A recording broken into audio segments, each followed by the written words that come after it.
Welcome to the Raconteur by Craig K. Collins. The Oxford English Dictionary defines a raconteur as the narrator of an anecdote or story, especially a person particularly skilled in this role. Here you'll find thoughtful, handcrafted prose, stunning photos, and insights into people, places, and cultures, mostly off the beaten path.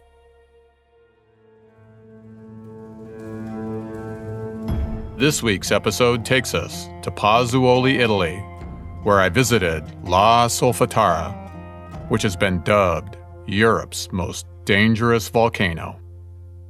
I looked into the mouth of hell in Pozzuoli. As Europe's most dangerous volcano awakens, Italians shrug. Please, signore e signora, our cab driver says, turning back to my partner Sonia and me, his eyes no longer on the road. Roll your windows up here. The sulfur smell is about to get very bad. We quickly do as we're told, if only to get Paolo to turn his rather capricious attention forward as our taxi hurtles through the narrow, winding streets that lead from Naples, where we just landed, to the port city of Pozzuoli, some 12 miles from the airport on the eastern rim of the Gulf of Naples. Sulfur, I think? What sulfur? I'm about to ask Paolo, but I think better of it. The fewer distractions for him, the better. And then, in a weird and eerie bit of serendipity, perhaps aided and abetted by Google algorithms and location services, a headline from a just-published Washington Post article pops up on my phone. Europe's most dangerous volcano rumbles, and Italians weigh the risk. The dateline reads, Pozzuoli, Italy. Uh-oh, I think. Paolo drops us off at the marina, where we are 4 hours early for our week-long catamaran tour of the Amalfi Coast. Pozzuoli is hot and semi-deserted beneath the mid-afternoon sun. Sonia and I look up and down the street as Paolo unloads our suitcases and hands them to the steward at the marina. We both wonder how we're going to kill time before our ship departs the port. Is there anything interesting to do in Pozzuoli for a couple hours? Sonia inquires of Paolo. No, he declares with high-pitched animation. All the shops are closed. Everyone go home. Too hot. You can't even get a gelato right now in town. Sonia frowns. But, he says, gesticulating to the northeast, away from the port, I take you to the Fumarole, the big hole where all the sulfur comes. I take you to the volcano, only 10 minutes. Everyone wants to see the volcano. It's big attraction. Volcano, I think? Fumarole? I haven't heard the word fumarole since my last visit to Yellowstone. Sure, let's do it, I say, always up for walking into the mouth of a live volcano. No, says Sonia, with a tone that means she's handed down a hard veto. It's too hot. Of course it's hot, I say. It's a volcano. You know what I mean, she says, knowing that I know what she means. Let's just walk around town for a bit. We've got 4 hours to kill. Maybe some shops will open soon. I turn to Paolo and shrug. He shrugs back. The town of Pozzuoli was founded as a Greek colony in 500 BCE and later became a center of trade for Egyptian grain coming into what later became a Roman port. Pozzuoli's very name is volcanic, for pozzuolana is a type of fine volcanic ash found throughout the Gulf of Naples region. When mixed with lime, or calcium hydroxide, and water, it forms a type of concrete that was first developed by the ancient Greeks and perfected by the Romans. It was one of the secret ingredients upon which a great empire was built. Near the town center is the Macellum of Pozzuoli, an ancient Roman market that was excavated in the 1700s. In 1830, Scottish geologist Charles Lyell studied the columns of the Macellum and noticed that they were pockmarked where mollusks had been attached, even though the market was 200 yards from the bay and over a dozen feet above sea level. This enabled Lyell to develop the geological concept of bradyseism, in which underground magma can cause the ground to gradually rise and fall over years, decades, and centuries. And of course, for film buffs, Pozzuoli is where the great Italian actress Sophia Loren grew up. Pozzuoli is built atop a caldera known as the Phlegraean Fields.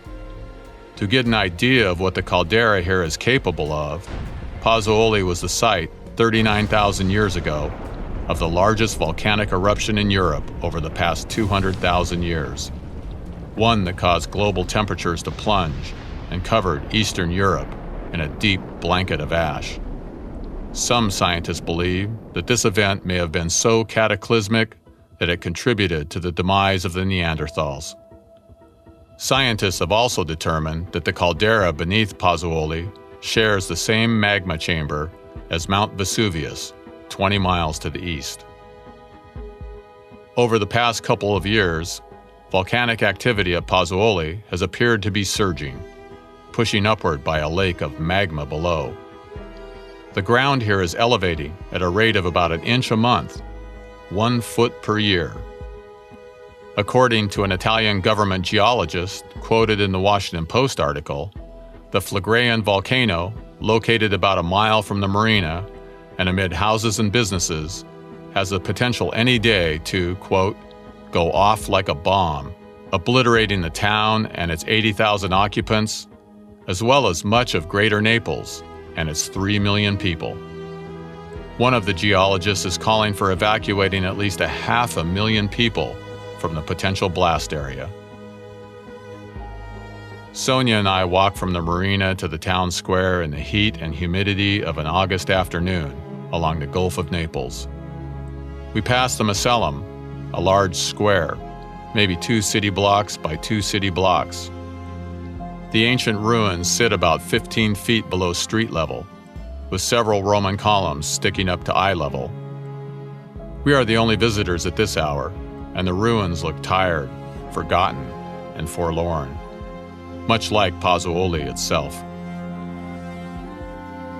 We walk down a narrow street of shops, most of which are closed, and all of which are bereft of customers at this hour.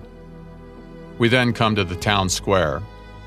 At one end is a pretty church from the 1600s, painted in ochre and pale yellow. Seated at benches in the shade of trees are old Italian men in quiet conversation. We then come to the only bustle this afternoon at the square, a small cafe where passers-by stop for a shot of espresso or cappuccino. There is no seating or takeout. You stand at the bar for a few minutes, drink your espresso, and then move on.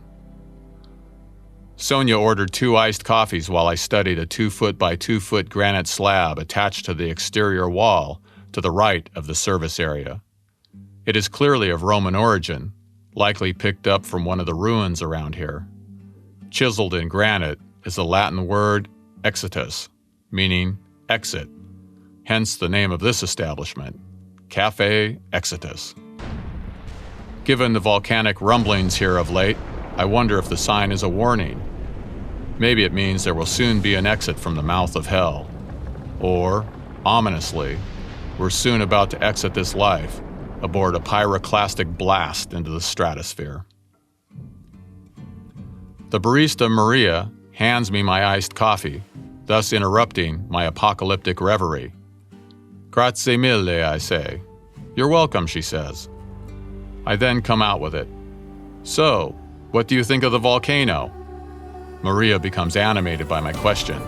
Her dark eyes widen and a big white-toothed smile spreads across her face. She pulls out a notepad from behind the counter and starts drawing, explaining as she goes. This is the Bay of Napoli, she says in perfect English, sketching a C-shaped gulf. Napoli City is here. We are here, she says, marking X's. She then draws a large circle encompassing the bay, Napoli, and Pozzuoli. This is the caldera, she continues. It's like the big one at Yellowstone. It's huge, one of the biggest in the world. Underneath there is a sea of magma. Over the years, the magma goes up and it goes down. The ground you are standing on rises and falls. I am both impressed by the barista's geological expertise, and I'm also growing disconcerted. And around the caldera, a giant volcano, is a ring of smaller volcanoes. Maria draws nearly a dozen smaller circles around the large central circle. Over here is Vesuvius. She puts an X through a circle on the east side of the caldera. Vesuvius, of course, is maybe the most famous volcano in history. You know it, yes? Here is our volcano, the one causing us trouble right now. She puts another X on a circle on the opposite side of Vesuvius. I briefly study Maria's sketch before asking, "Aren't you worried living here?" Maria's fellow barista Donna has joined us and is listening in. Both answer, "No," in unison and laugh. Sometimes the sulfur smell gets bad, Maria says, but like today, the breeze is blowing in from the bay, so that helps. Last May we had 3 strong earthquakes, 4.2, 4.5, 4.1 magnitude.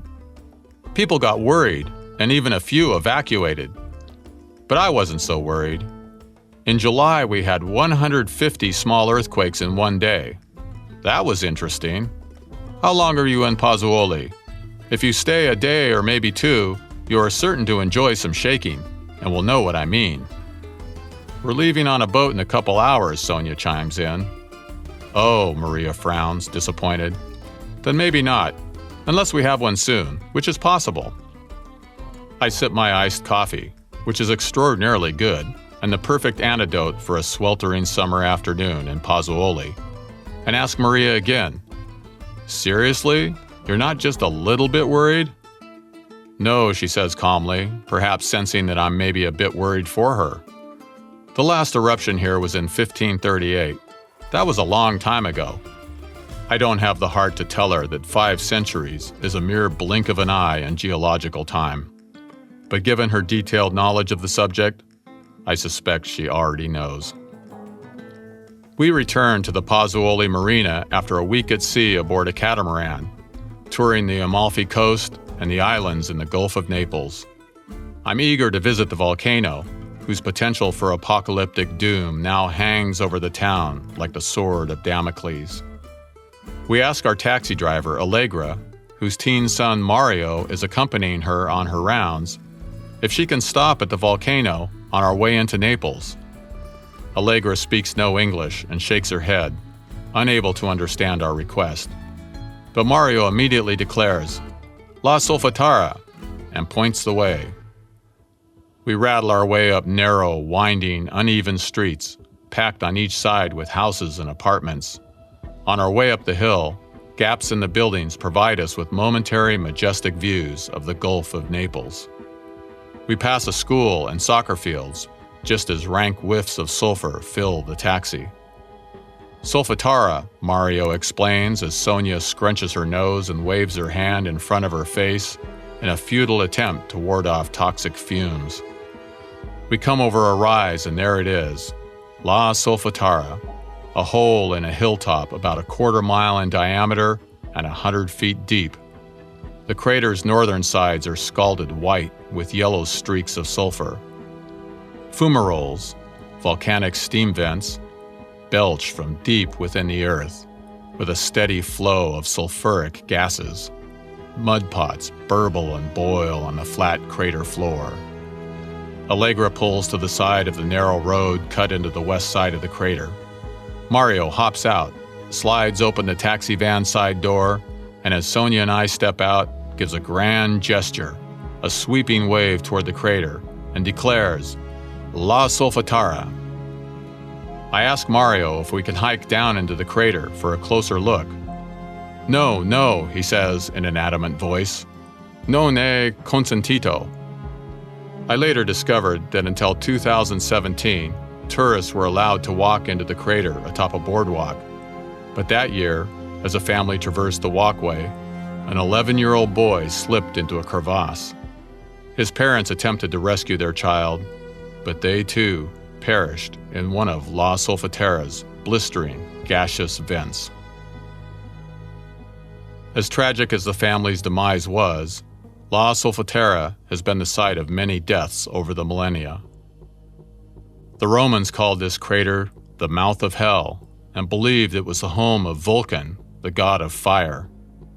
Vulcan was often depicted laboring amid underground ovens as a blacksmith, which is why Satan is often associated with the smell of sulfur in the Catholic Church. The name Solfatara is a portmanteau, a melding of two words, of the Latin sulfa, for sulfur, and terra, for earth.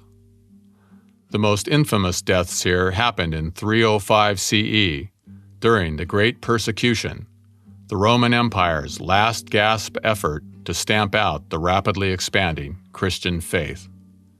That's when evangelists Proculus and Januarius, who would later become the patron saints of Pozzuoli and Naples, respectively, were beheaded at La Solfatara, along with several of their followers. I took some photos of La Solfatara, including one of Mario standing confident and bold as the crater belched sulfuric vapors behind him. I asked Mario, whose English is limited, if he fears the volcano. Once he understood my question, he squinched his face and with teenage defiance that knows no fear, said loudly, "No, no, no," as if it were a ridiculous thing to ask. He then sweeps his hand at La Solfatara and continues in rapid-fire Italian. I understand maybe every fourth or fifth word, but between his tone and dramatic gestures, I certainly get the gist of what he's telling me, which goes something like, "The volcano's been here a long time. We're neighbors. I've lived here my whole life, and I'm not going anywhere. Afraid? Poof!"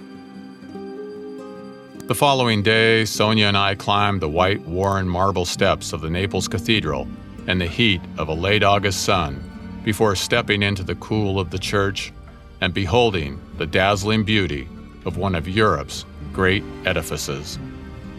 It is a masterpiece of Baroque architecture dedicated to San Gennaro, as the Neapolitans call their patron saint, or Saint Januarius, as his Roman followers called him, after his beheading at La Solfatara. At the entrance to the chapel of San Gennaro, located to the side of the main cathedral, I dip my fingers in a font of holy water and cross myself. I'm no longer a practicing Catholic, but old habits die hard. I admire the chapel's intricately carved altar and study the massive painting in the chapel's side niche that depicts the martyrdom of Saints Proculus and Januarius at the hands of the Romans. The Romans celebrated their god Vulcan in the late August heat near the end of summer. At this time, the threat of fire was at its peak. To appease this god, Romans lit bonfires during the feast of Vulcanalia, into which they tossed fish or small animals. Instead, I lit a candle and offered a few euros in the chapel of San Gennaro, before again dipping my fingers in holy water, crossing myself, and kneeling in prayer in the adjacent pew. Having grown up in the Catholic Church, I feel comfortable here, solemn and serene. The familiar scent of lit wax candles, the reverent murmur of parishioners, and the soft echo of steps on marble floors bring me back to a time when I truly believed. I close my eyes, clear my mind, and pray. I ask St. Januarius to calm the volcano at Pozzuoli and see that the danger passes. I pray for the safety of the people there and for my new Pozzuolian acquaintances, Paolo, Donna, Maria, Allegra, and Mario. Afterward, I step out of the cool dim of the great cathedral into the jarring glare of the summer sun reflecting off the white marble steps. The late August heat is oppressive, the same heat that drove the Romans to make offerings to their god Vulcan. I reflect on the prayer I have just given, knowing that it is a small gesture and likely futile in the face of the geological forces now surging beneath this region. But with so many here in both danger and denial, sometimes prayer is all we have to offer. And in the end, what will be, will be.